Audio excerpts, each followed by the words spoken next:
నిన్న ఏబిఎన్ రాధాకృష్ణ గారు ఒక స్టోరీ రాశారు. సరే, ఒక టీవీ ఒక ఛానల్ కాదు, మొన్ననే మహా టీవీ ఛానల్ మీద దాడులు చేశారు. మళ్ళా ఈ రోజు కేసీఆర్ జాగిరా తెలంగాణ అని చెప్పి ఒక ఎడిటోల్ రాస్తే ఏబిఎన్ ఆంధ్రజ్యోతి మీద దాడి చేస్తామని చెప్పి బీఆర్ఎస్ వాళ్ళు అన్నారట. ఇది మంచి పద్ధతి కాదు.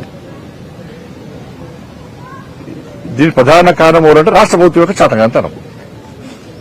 ఇప్పుడు మహా టీవీ మీద దాడి చేసినప్పుడు ఈ రాష్ట్ర ప్రభుత్వం కఠినంగా వివరిస్తే, ఆ గుండాలను కఠినంగా శిక్షిస్తే ఈ పరిస్థితులు ఉత్పన్నం కావు. ఎందుకు తీసుకోరంటే వీళ్ళు వాళ్ళు ఒకటే, బీఆర్ఎస్ కాంగ్రెస్ ఒకటే. నువ్వు కొట్టినట్టు అయ్యి నేను ఏడ్చినట్టు చేస్తా అనేటువంటి ఆలోచనతో వీళ్ళిద్దరున్నారు. మహా టీవీ మీద దాడి చేసిన నిందితులను మాత్రంగా రిమాండ్ చేసిండు, ఏదో కథం బెయిల్ ఇచ్చి కథం పంపించారు. బెయిల్ ఇచ్చే ఆస్కారం కావాలని రాష్ట్ర ప్రభుత్వం ఇచ్చింది. ఆ రోజు కఠినంగా వివరిస్తే ఇలా ఏబిఎన్ మీద దాడి చేస్తాం అనేవాళ్ళు కాదు. ధైర్యంగా మీద దాడి చేస్తామంటే నేను అడుగుతున్నా, ఇప్పటికే మరి రామచంద్రరావు గారు ఆదేశించారు యువమోర్చాలను. ఇలా బీఆర్ఎస్ పార్టీకి ఒక ఛానల్ ఉన్నది, ఇలా ఏబిఎన్ మీద మీరు దాడి చేసి చూపెట్టండి, ఏబిఎన్ మీద దాడి చేసి చూపెట్టండి. చుక్కలు చూపెడతారు మా వాళ్ళు. యువమోర్చా కార్యకర్తలు రెడీ ఉన్నారు. మీకు అక్కడక్కడ 10 మంది 20 మంది వస్తారు. మీకు మామూలు 100 మంది ఉన్నారు.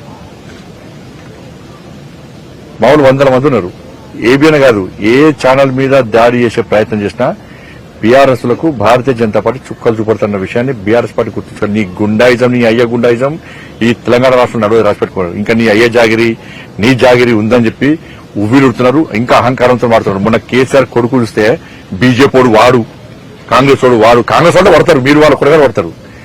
ఇంకొకసారి బీజేపీలను వాడు వీడని వాడితే బిడ్డని కాన్వాయి రోడ్ల మీద ఎదుర్కొంటూ చేస్తాం. బిడ్డ నువ్వు తమాషాలు చేస్తున్నావు బాగా. నీ అయ్యని చూసి నీ బతికేంది, మీ అయ్య బతికేంది, మీ బతికేంది. ఎస్, రాధాకృష్ణ అనేది వాస్తవం. తెలంగాణ ఉద్యమం కంటే ముందు మీ ఆస్తిపాస్తులేంది, నీ కుటుంబ ఆస్తిపాస్తులేంది. 3 తల షర్ట్ వేసుకున్నావు నువ్వు, నీ కుటుంబం అంతా 3 తల షర్టు కింద రబ్బర్ చెప్పులు వేసుకుంటారు. మీరు ఫోటో చూపడతా. ఇవాళ మీ 1000 కోట్ల ఆస్తులు ఎక్కడి నుంచి వచ్చినాయి? 1000 కోట్ల ఆస్తులు ఎక్కడి నుంచి వచ్చినాయి నీకు?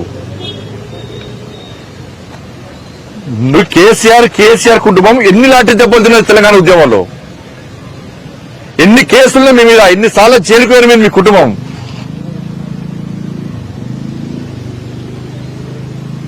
తెలంగాణ రాష్ట్రం అప్పుల పాలైంది. కేసీఆర్ కుటుంబము 1000 కోట్లు సంపాదించారు. ఇవాళ దుబాయ్ లో, మస్కట్ లో, అమెరికాలో మొత్తం పొట్టు వ్యాపారాలు చేస్తున్నారు. ఎక్కడ చేసిన మీకు పైసలు చెప్పండి? వ్యాపారాలు చేసిరా? ఇలా ఉద్యమ సమయంలో ఈ కేసీఆర్ అనే వ్యక్తి ప్రచార రథం లోన్ తీసుకుంటే, లోన్ కట్టకుంటే ఈయన మెడవంటి కింద దించి ప్రచార రథం కూడా కూర్చుకపోయారు. ఈయన లోన్ తీసుకొని వెహికల్ కొనుక్కుంటే, ఫైనాన్స్ పైసలు కట్టకుంటే ఫైనాన్స్ కూడా వచ్చి ఈయన మెడవంటి దించి ఆయన కారు కూడా కూర్చుకపోయారు. ఫైనాన్స్ పైసలు కట్టలేని స్థితిలో ఉన్న కేసీఆర్ కుటుంబం ఇలా ఇన్ని 1000 కోట్ల రూపాయలు ఎక్కడి నుంచి వచ్చినాయి? నా కొడుకన్నా ఒక కాస్ట్లీ షర్ట్ చేసుకుంటే ఈ లుచ్చాగాళ్ళు, ఈ ఫాల్తీ గాళ్ళు సోషల్ మీడియా పెట్టి ట్రోల్ చేసినా. కేసీఆర్ కొడుకు ఎవరితో కొట్లాడుతాడో తెలుసా మీకు?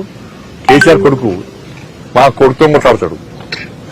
కేసీఆర్ కొడుకు నా కొడుకుతో కొట్లాడతాడన్న వాళ్ళ స్థాయి గది అనే స్థాయి. కేసీఆర్ కొడుకు స్థాయి గది. అంటే మా పిల్లల గారు బట్టలు వేసుకోద్దన్నా,